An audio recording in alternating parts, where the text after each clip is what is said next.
low when it comes to relations between India and Canada. India has in fact asked Canada to withdraw dozens of diplomats from its country. The communication has been sent to Ottawa, and this is what our sources in fact say, that at least 40 Canadian diplomats have to leave the country by October 10th. This is what our sources are in fact saying at the moment. Canada has around 62 diplomats in India, and India has said that the total number should be reduced by 41. This, they said, is based on the parity of diplomatic representations that has to be carried on between both the countries. This has also come out as another low when it comes to relations between India and Canada. The relations between both the countries, in fact, nosedive after Canadian Prime Minister Justin Trudeau recently alleged that Indian government could be behind the killing of Khalistani terrorist Hardeep Singh Nijjar. He had said that there was credible allegations that Indian agents linked to the services in India are responsible for the killing of Nijjar. Nijjar is actually a designated terrorist in India and was shot dead outside a parking lot in Surrey on June 18th. The investigations that were carried out said that Indian agents allegedly were involved in the killing of Nijjar. This is the allegation that was put forward by Justin Trudeau then. After that, there has been a diplomatic spat that has happened between both the countries. You had an Indian diplomat being asked to leave Canada within 24 hours, and then we had the tit-for-tat response coming in. And at the same time, there was an expectation that the diplomatic standoff is going to get worse, as Trudeau said that India needs to cooperate with the investigation leading to the killing of the wanted terrorist Nijjar. Now, to discuss more about this in the studios, we have with us Manju Seth, who is a former Indian diplomat, Ambassador KP Fabian, former Indian diplomat as well, and Group Captain retired VN Jha, defense and geopolitical expert. Let's in fact go to Ambassador Manju Jha for the Manju Seth, pardon me, at the moment. And Ambassador Manju Seth, when we in fact look at the tit-for-tat response that we are seeing, diplomatically, we are trying to say that the number of corps of the diplomatic corps of Canada should be reduced. Is it a message saying that we are in fact scaling down our ties with Canada? Partly, yes, but it is also to send a message that, we are invoking reciprocity, normally, and parity. In the number of diplomats, because very often we do see that in most countries we do see the number of diplomats are similar or approximately, unless there are specific conditions or reasons for more diplomats to be posted. And since we haven't, there was no disagreement or it was carrying on fine, so I think we didn't make an issue out of it, probably. But now that the Canadian Prime Minister has taken upon himself to come up with these allegations and not even trying to find a solution and still not providing any evidence for Nijjar's killing, that has definitely sent and then expelling our diplomats. So I think India needed to become a little more proactive and invoke the parity clause and the reciprocity clause with more firmness, to send a message to Canada that it is not business as usual. If you think you can, do what you want all the time, I think that is not going to work. Given and make these allegations and not take any action against the terrorists who are, the terror-related and the separatist leaders who are working out of Canada, based in Canada, being given so-called, some kind of protection, because no action is taken against any of them. Despite India sharing evidence against what they are, against these people and their activities, including a red corner notice which was issued against Nijjar. I think all these aspects have played into India finally saying, all right, and you don't want to provide evidence, you want to keep leveling allegations against India, then we will invoke reciprocity and downsize, and they've asked Canada to downsize their diplomatic staff here. We look at the kind of relationship that Canada and India had enjoyed in the past. It looks like Khalistan is the actual factor that is the thorn in the ties of Canada and India. There were closer ties with them. In fact, when our independence started, one of the closest collaboration has been on our nuclear technology, and the sharing of nuclear technology was the first thing that you had Canadian scientists helping with people in Bach to in fact set up their reactor, and this is how close the ties were. But the settlement of Khalistanis has become one of the biggest issues that we have seen. We have Ambassador KP Fabian also with us, former Indian diplomat. How do you see the nosediving of relations between India and Canada, especially over Niger? And it looks like Khalistan is the actual thorn in everything. Thank you. I have maintained right from the start that this is going to get worse before it gets better. I have also maintained that it's in the interest of both India and Canada to de-escalate. Obviously, this is escalation. And as you mentioned, 62 Canadian diplomats and 41 of them have to go. That means 21 will be left. And since a reference has been made to parity, I should add that parity is not always maintained, and quite often there is disparity, but it doesn't really matter, because don't forget that when a diplomat is posted from country A to country B, that country B, first secretaries and others, I'm not talking about the ambassador, has to give visa. So there is always some control on the part of the host government. Now, I wanted to check how many Indian diplomats are there in Canada, and I found there are 11 in Ottawa. And can you imagine, I could not get to the website of Consulate General, our Consulate General in Toronto, nor the one in Vancouver, because somebody seems to have cracked into their website. So I take it that roughly there are 21 Indian diplomats in Canada, and that is what we are trying to do. But as I said, this is escalation which is not to the advantage of either country, and both countries are leaving it to Khalistanis to determine their relations. Now, that is not the best form of bilateral diplomacy. Well, also one interesting fact that you have in fact made, the Khalistanis are in fact involved in this, and they are determining the relations. That is a question that even I had a long time ago also when I was asking this question on the show as well. We have with us Group Captain, retired VN Jha, defense and geopolitics experts with us. VN Jha, how do you in fact see this particular aspect that Khalistanis have taken over the institutions of Canada and they are determining what the relationship between India and Canada should be? I think that is something that has highlighted the kind of collapse of the Canadian system to a large extent. If there is an interest group taking over the political institutions of Canada and speaking its language, it means it is that interest group speaking and not Canada. Thank you very much, Kabir. My apology, the video quality may not be very good here because I am here in Dibrugarh heading to the Itanagar shortly. So my apology from that point of view. But coming back to your question, look, the diplomatic ties between India and Canada have been fantastic, as you mentioned in your opening address. It is only of late that the Canadian government, Justin Trudeau, he is right now banking onto a group NDP, whose supports are absolutely vital for his existence in the power. And from that point of view, this group, headed by whosoever, Tom, Dick and Harry may be there, Nizar, of course, was one of the products of that party.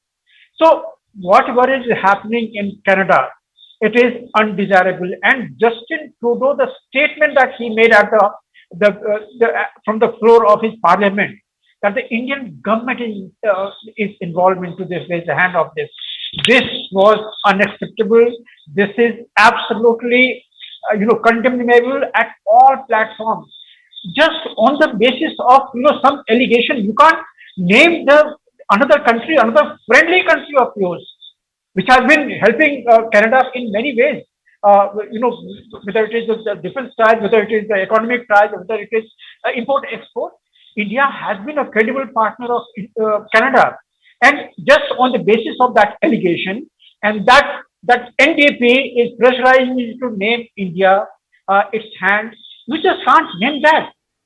And so from that point of view, from the very first day that Justin Trudeau has assumed the office, remember earlier when he had come to India about a couple of years back, PM Modi had not given him the, उसको घास नहीं डाला था, उसको छोड़ दिया था ऐसे ही, and that was what he deserved. Because when you go on to an entourage to another nation, you must maintain the decorum as a PM. And when Justin Trudeau had come on the entourage here to India, he had in his entourage one of the Khalistani members. So this is all that Justin Trudeau has been showing the symptoms of the malaise that he carries along with him in his government right now. So all said and done, look, this is just right now tit for tat, because Indian government must make it very clear that the type of meddling that Canada and its Sikh entourage of the Khalistani origin that they are doing here in India is unacceptable on any account. And from that point of view, we must remember that Canada is also a fertile ground of Pakistan ISI. There are not many of the members who are active in that, even though Pakistan is broke, but the funding to the ISI is being maintained by the World Jihad Council. The donation of it is going to Pakistan. So Pakistan is meddling into the entire affairs, and today they are desperate, especially after this Article 370 was abrogated here in India. Pakistan is desperate, and that is where their ISI is also desperate, just trying to hold on to any means to malign India and its image onto the international world forum. As far as the Khalistani movement is concerned, look, Khalistan has got no sympathizer here in India. If Khalistani wants a Khalistan, they should claim the earlier part of the Pakistan where the Khalis land was there, and that is where Lahore is there. So they should reclaim Lahore as Khalistan, and then they may move, continue with the movement of Khalistan from Lahore. As and when Pakistan breaks into pieces, 4 pieces we already know, may there be the 5th piece, and that will be the Khalistan within Lahore, within Pakistan. That is what they are entitled to. That is what the ISI should help them to go, because Khalistanis cannot survive here in India, because every Sikh knows that their destination with Pakistan is absolutely zero. The Sikh community in Pakistan is suffering in the hands of the radical Muslims, the jihadists, and so many. Every other day we hear that Sikh, Granthis' daughter is being taken, Granthis' women are being taken. Every other day it is happening. And Sikh cannot take this. So they are absolutely sure in their mind that they will not go with Pakistan. Their future is not with Pakistan. They had burned their finger in Afghanistan. Right. All Sikhs have been wiped out from there. I'll just take another 10 seconds. Right. All Sikhs have been wiped out from Afghanistan, so that they know that their future here is in India. They have got every type of help that they need, and every type of expression that they make. It is Right. with India. Right, So right, Mr. Jha. In fact, I get that point that's saying that, considering- where Indian Sikhs find that safety. I get that point that Indian Sikhs find that safety. But let me, in fact, get Manju Seth as well. You have seen how this movement has, in fact, been growing, and how diplomatically we have been trying to engage with the countries. This Canada issue is where it becomes interesting. Trudeau's father, Pierre Trudeau, also gave shelter to Khalistani elements. Former Prime Minister Indira Gandhi did raise the matter with them. It has not been the case. Trudeau himself seems to be sheltering them. Is it because of the Liberal Party to which he belongs to dependence on these social factors which tends It is in their local elections. That's why Trudeau is in fact bound to protect them, because it's of domestic political interest that is served rather than, you know, looking at Canada's interest. So is Trudeau looking at his domestic political interest than Canada's interest?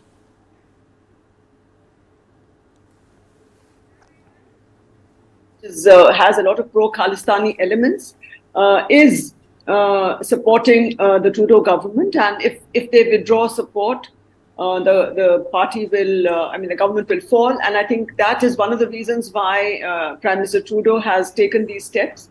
And somehow, I think the NDP has been able to garner a lot of funding from whichever sources, maybe even, you know, from across the border, and others, our border here. Both countries across the border of India are both, I think, it seems from various reports that they seem to be involved in the funding of the movement there, the Khalistani movement, and the Khalistanis and the pro-Khalistani, or the ones who are sympathetic to the Khalistani movement, are also giving political funding, maybe to the Liberal Party or to the other, in politics. They're actively involved in politics. And we must remember that the entire Sikh community in Canada is not sympathetic to them. There are only a small percentage of these Sikh people there who are involved also in gangs and gang warfare and other illicit trade, like, you know, drug trafficking and even human trafficking. So, and that's where a lot of money comes to them from there as well. But at the same time, we have to also remember that there is no traction in India as well. So the Sikhs in India also, there's maybe a few elements here and there, but overall they're not supportive. They're quite happy to be with India. In India, they're not talking of Khalistan any longer, and maybe they should. I think since the Canadian government is so sympathetic to them, maybe they should give them some space in Canada and have their Khalistan established there, because they seem to be so dependent on them for support, and so dependent for the government to be in place. And in general, their funding comes from there, so they are quite willing to let Canada's interests not be paramount, but for the government and the party's interest to be paramount, and that's what they are doing. We can see what Trudeau is doing. But also I saw a small report somewhere saying that, you know, after India took action to cancel their OCI cards and to withdraw passports, whoever had an Indian passport, to cancel those, apparently the next pro-Khalistani protest or meeting that was called, very few turned up compared to the last time. And their properties in India have been seized as well. So when the Indian government has taken all these steps, many people sort of realized maybe their folly, or they were afraid that they were all on camera, so they all must have been a little afraid and do not want to be involved in this, and don't want to be openly seen as supporting the Khalistanis. So I think that has also had a salutary effect, and the Khalistan movement seems to be very localized, and I think maybe Canada, should give them space there to set up their Khalistan. Well, let me get in KP Fabian as well, who's a former Indian diplomat. KP Fabian, when we see the nature of this diplomatic row that has happened, four things in fact come to mind. One is that how much would Canada push the ties with India going to a very low ebb when they think finally it hits rock bottom?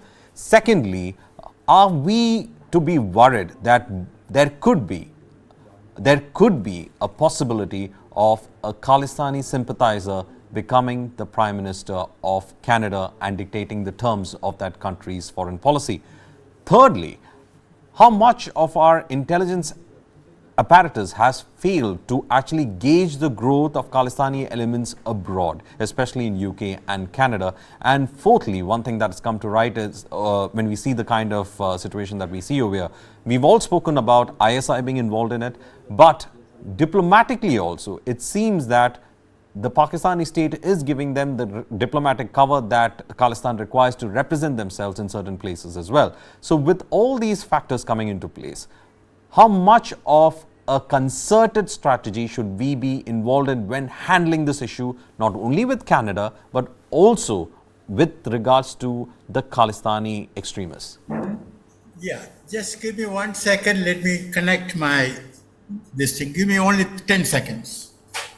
Well, in fact, we'll be getting KP Fabian immediately. What we understand right now, those who are joining us, there has been, yes, we have Mr. Fabian back. Yeah. Yeah. Okay, now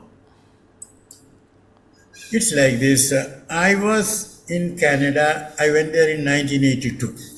All right. That was the time I was acting High Commissioner, 83 to 85, when Blue Star operation happened, when Indira Gandhi was assassinated, and when Kanishka, that terrible thing happened. Okay. Now, at that time, there was some support for Khalistan in Punjab. And of course, there was a lot of support for Khalistan in Canada. Now, there is hardly any support. In fact, I will say there is no support for Khalistan in Punjab. So therefore, I maintain that we have to handle this matter to our advantage. When the Khalistanis conduct a referendum in Canada, well, we react. And because we react, the Khalistanis, their referendum gets world attention. If we do not react, let them conduct 1,000 referenda in Canada. What does it matter to us? So long as there is no support for Khalistan in Punjab, why should we be worried? That is point number one. Second, we have been telling Canada that they should act against Khalistanis. No, that is a wrong approach. We should tell Canada, listen, Canada is bound to give protection to Indian missions and to other Indian entities under the Vienna Convention. We hold you to it. Now, if there is anyone, Khalistani or non-Khalistani, who is threatening violence against the Indian mission, you should act. But for us to say that, they cannot conduct referenda, that they cannot propagate Khalistan in Canada, no, that does not make sense, because under Canadian law, they cannot take any action. Now, coming to the other matter, well, generally speaking, the Liberals have been, the Liberal Party has been a bit too liberal in such matters, and Canada has failed, I repeat, has failed to carry out its obligations under the Vienna Convention. And that is to be highlighted, instead of every time when Khalistanis, come out with some protests and all that, you should not get excited about it. Now, coming to your question, whether there will be a Khalistani Prime Minister in Canada, well, I do not want to predict anything, but it is most unlikely. And here again, as already my colleague Manju said, mentioned, it is only a small minority in the Sikh community in Canada that is supporting Khalistan. But let us be realistic. In any community, it is an active minority that sort of takes the lead. And in Canada, the Sikhs, the small minority, but they are taking the political lead. Let me tell you how they do it. Suppose you are a white Canadian standing for election. These Khalistanis will go and tell them, listen, we are going to have Baishagi. So come to our Gurudwara, you can address 3,000 people. You might even get their votes. See, that is how they manage these things. And see, so we have not been conducting our policy vis-a-vis Canada in the best possible manner, taking into account our interests. We have been overreacting to what the Khalistanis do, and thus, giving them more importance than they deserve. So, and as I said, what is required is not to give Canada a But message. Ambassador Fabian, the issue over here is that, you have a Canadian Prime Minister saying or highlighting that a person who had Khalistan sympathies who was killed, that particular aspect of it, where he says that he has got credible allegations against India because it could have been carried out by agents linked to the government of India, is what he claimed. So when a Prime Minister of a country raises that I think is where, things become a little more difficult for India to actually address, because here you're talking about a country with whom you have almost $13 billion of trade. You're talking with a country that has a huge population. Other than the Sikh population, you have a huge population of other Indians who have settled there, who've pursued studies. There's a huge Indian student population in that country. So you have a multifaceted relationship with Canada's trade, student exchange, even immigration to a large extent. So with all that happening, and then you have the Prime Minister of that country addressing this, I think then it becomes quite serious. I mean, it's not about Khalistan alone. It is about the fact that how much of Khalistani elements are controlling his government. In that way, I personally believe, I hold the view that Prime Minister Trudeau was, what shall I say, he did the wrong thing by accusing India in the House of Commons. In fact, the very words he chose, these are credible allegations. Now, how can you act on the basis of, quote, credible allegations? If you have to act on the basis of proper investigation. And the Canadian Foreign Minister also, when she announced the expulsion of the Indian diplomat, she said, if the reports were to prove correct, confirmed, to be confirmed. In other words, Canada has not completed its investigation, and Canada was wrong diplomatically, and Canada acted imprudently against its own interest. But having said that, let me make one important correction to what we in India have been hearing from our media.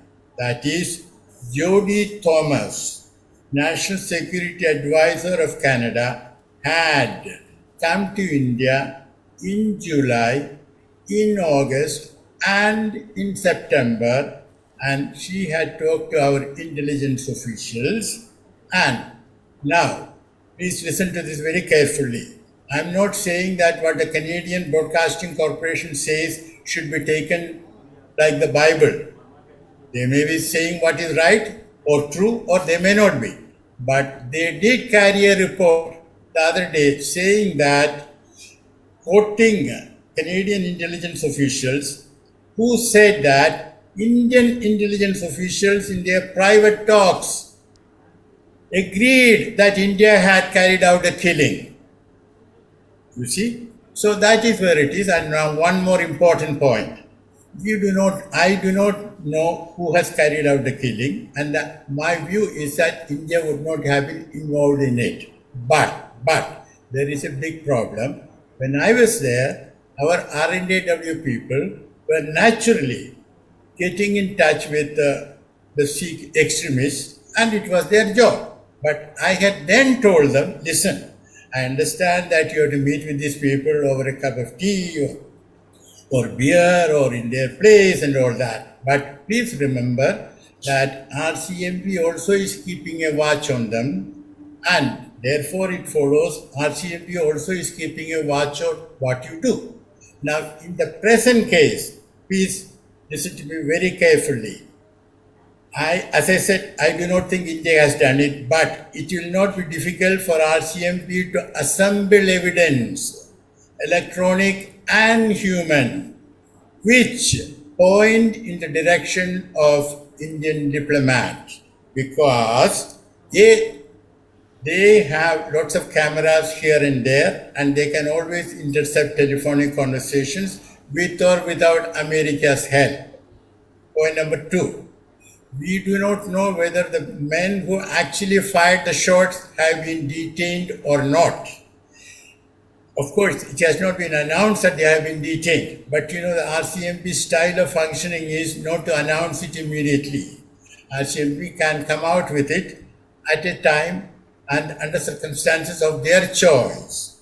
Now, if they have got those people, it is possible for RCMP to bribe them and make them give statements to the effect that they were in touch with Indian diplomats and that they were sort of what shall I say, asked to do it against payment in this and that. These things may not be true, but my point is that such statements can be made. So we have to look at this very carefully rather than sending a message to Canada. We have to look at our own interests. Our own interests. Well, Fabian, we in fact get that. Let's in fact get in VN Jha, who's also defense and geopolitics expert. VN Jha, you heard what Ambassador Fabian had to say. He said that our interests are also to be looked at. So what should be our concerted strategy over here? Is it just expelling diplomats enough? Is it keep Canada engaged and also keep them concerned about how they are harboring extremists who could one day in fact bite them? We have seen how it happened to Pakistan, who kept harboring extremists and now it's biting them. So is that what we need to keep? Keep them engaged, keep them updated about our concerns, but at the same time also to ensure that ties are not completely cut off, but messages sent. What do you think should be the concerted strategy? Well, you almost narrated it for me. But there is one more thing that I want to make a point. Anything, no fire will sustain in case there is no oxygen. And that oxygen is coming from somewhere to this Khalistani movement. And this is not in isolation right now. Think of the Punjab election days. Think of the Kisan protest there.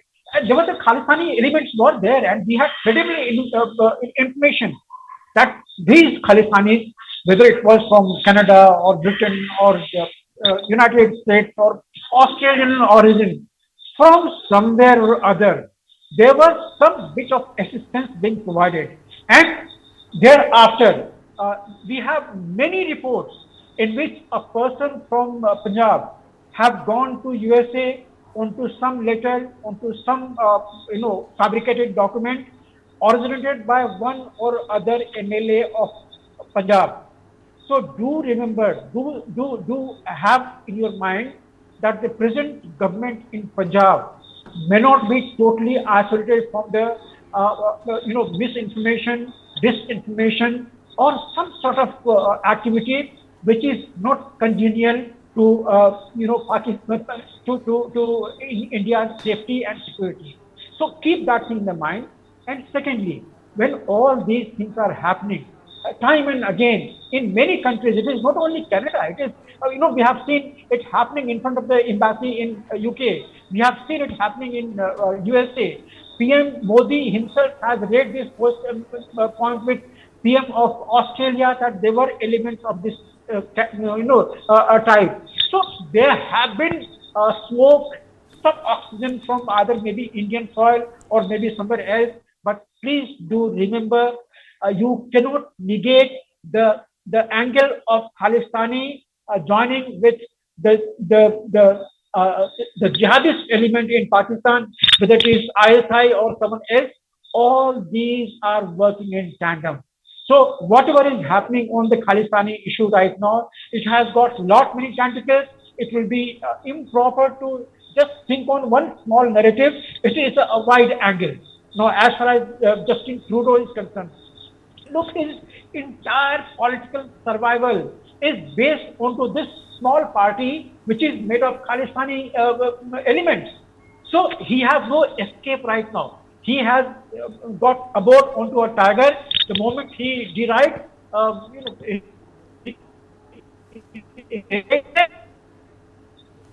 well, in fact, okay.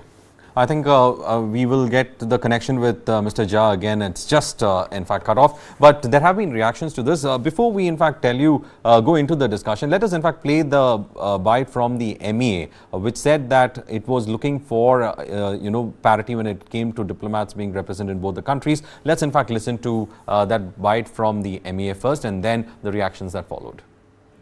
Informed the Canadian government that there should be parity in strength and rank equivalence in our diplomatic presence, in mutual diplomatic presence. Their numbers here are very much higher than ours in Canada. The details of this are being worked out, but I assume there will be a reduction from the Canadian side. There was a query, I think you mentioned, let me take it in a different order. Siddhant, you had a comment on words used by Canadian Prime Minister, Foreign Minister, and then the US Ambassador, right? Yes, I do think there is a degree of prejudice here, They have made the allegations, they have taken action on them. To us, it seems or it appears that these allegations by the Government of Canada are primarily politically driven. Manish, your query was on briefing our partners, etc. Look, on this one, as I said, we have been, of course, engaged with our partners on various issues, particularly including this one. We have been discussing with them. We have conveyed our position, how we see these developments, and I think those are part of ongoing conversations, but I'm happy to share a little more if you wish to talk about it. I'll come back to that. I just thought I'll mention Manish's view. I'll come back to Manish because... Well, also let us listen into what Jaishankar had to say when we went on this particular aspect, especially on whether there was some kind of Indian intelligence activity when it came to the killing of Nijar. This is what Jaishankar had to say when it came to India's policy on separatists. For me, there have been acts of violence in Canada, and the issue of acts of, to me, the real consequence of the acts of violence is really to heighten the awareness about the nexus today between separatists, between extremists, between people involved in trafficking of people and organized crime. So I think that's really where your impact question should be directed at. So if you're asking me, are there other centers of crime in other countries? Well, I don't know. I mean, that is, the workings of terrorists, extremists, and organized crime is something which I'm not quite sure whether they go by replicating examples. On your issue of the trade pillar, I think there's an ongoing discussion right now between the American system and ours with regard to IPEF. I do not know if I have anything specific at this point of time to share with you on the trade side.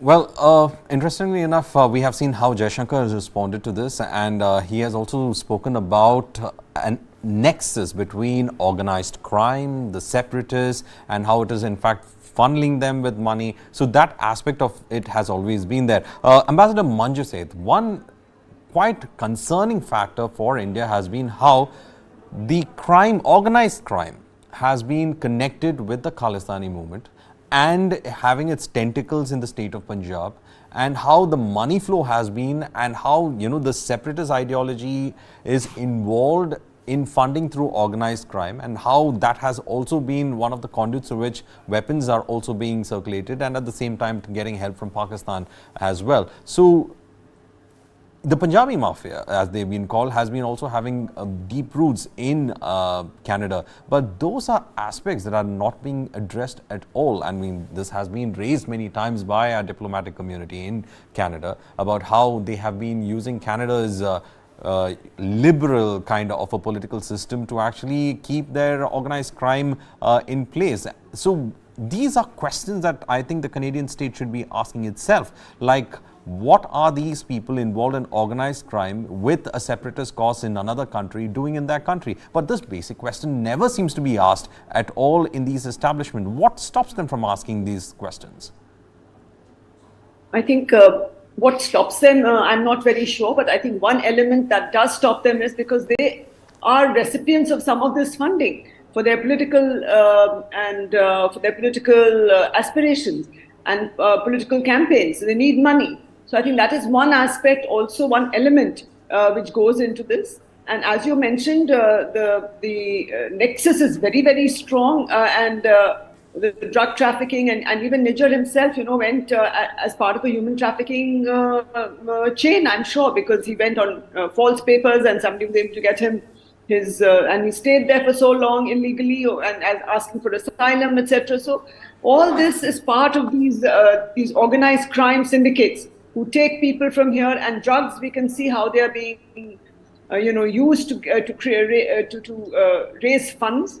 And because the funds find their way, or they don't call it drug money, they don't call it trafficking money, but they say we are funding your campaign. So most governments don't ask where the money has come from, and I think the Canadian government is also not asking from where that money has come, as long as they think it is from Canadian citizens who are helping them. So they have just turned a kind of blind eye. But if, like Pakistan, you mentioned, if you have snakes in your backyard, they'll bite you one of the days. And I think and they will not bite your neighbor alone. That's what Hillary Clinton had said. So it's something similar happening in Canada now.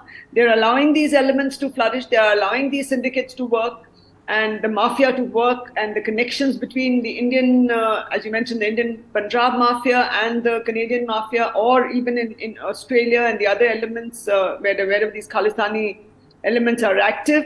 I think they are all involved in this. The politicians don't want, because it suits their purpose. They think it's doesn't matter, as long as some other countries affected, they are not that much affected, So they, I think, unfortunately turn a blind eye, and the usual, approach of saying that what I call a terrorist is a terrorist. But if you call somebody a terrorist or a mafia person, then you are wrong. That they don't want to believe other countries, and they think they know best. And I feel has been a contributor to what is happening in Canada, because they have not bothered to take, otherwise they talk of rule of law, they talk of rule of, imposing the law and enforcing it, but it just seems to be selective enforcement, and that I think will come home to roost one of these days. They will carry on like this and don't take action, which when they have credible information, evidence that people are involved in, that there's huge nexus and there's huge money traffic, money exchange taking place, and money being generated through illicit means.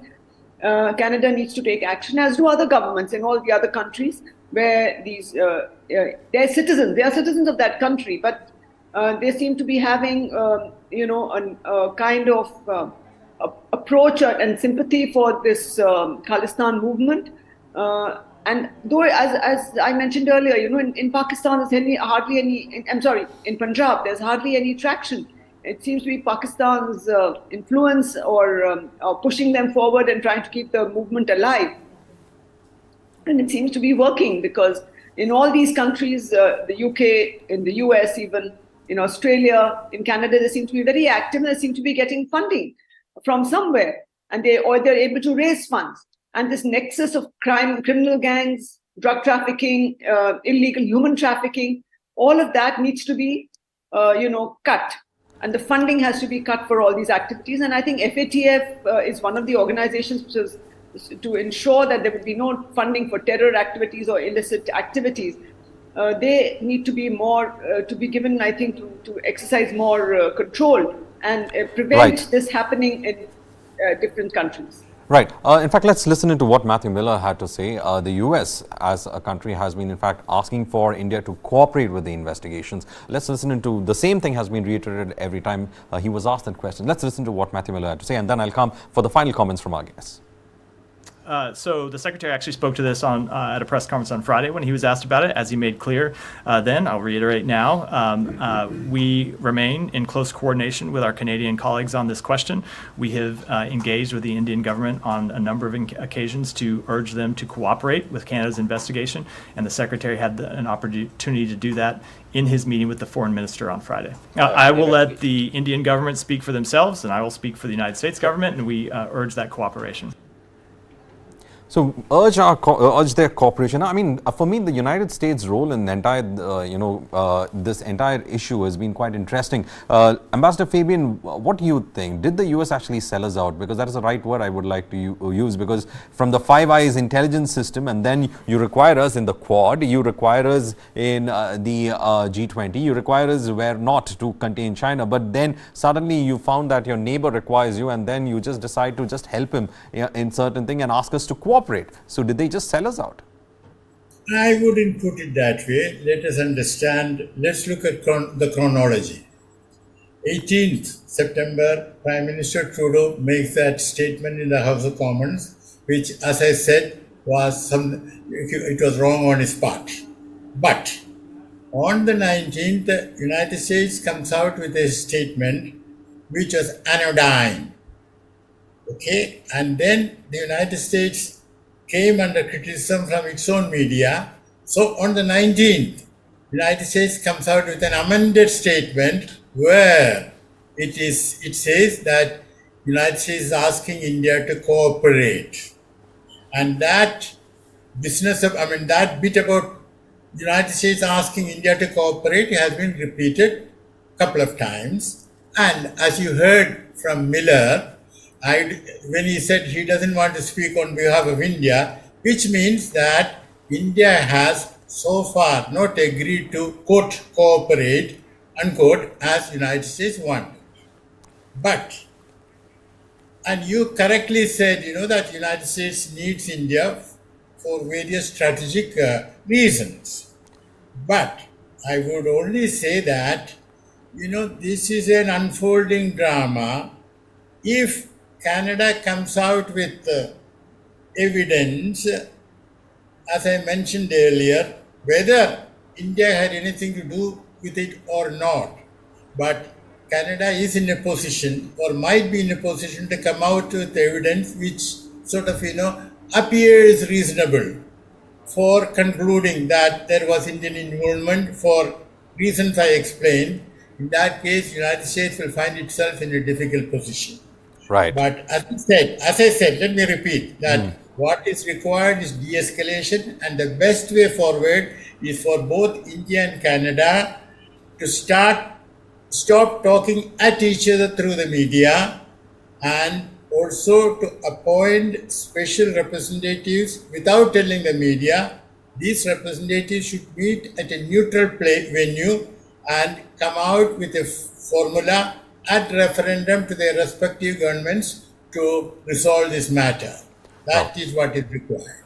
Well, thank you, Ambassador Fabian. Thank you, Ambassador Manju Seth, for in fact joining and giving us those insights into the latest, what we can call as a new low in India-Canada relations.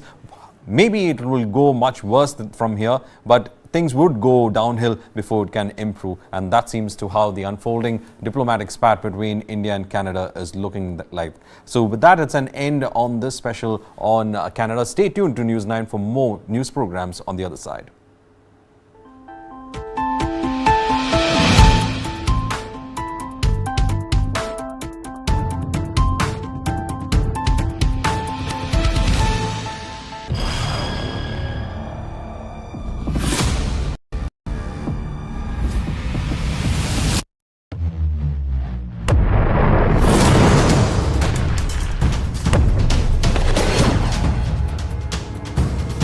He thought he could outlast us.